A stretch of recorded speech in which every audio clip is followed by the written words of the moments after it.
здесь у нас вот все такие арканы. Я покупала ее специально большого формата, чтобы показывать вот на этом курсе, который у меня планируется в будущем ученикам. Вот. Я показываю, сейчас я преподаю у Эйта, покажу еще какие колоды я преподаю. Такие курсы у меня есть. Вот у Эйта тоже у меня есть большого формата карта. Я покупаю для учеников вот именно большие карты, стараюсь, чтобы все было видно, все можно было рассмотреть. Вот. Это достаточно сложная колода, я реально считаю, что это как для аспирантуры. Да, потому что здесь все-таки по древу Сефирот, здесь сефиры, здесь вот это учтено.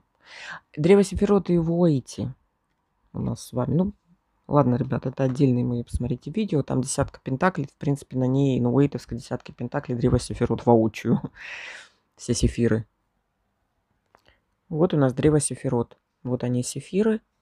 Поэтому Уэйт тоже был не чужд. Естественно, он из ордена Золотая Заря, откуда же и Кроули наш замечательный.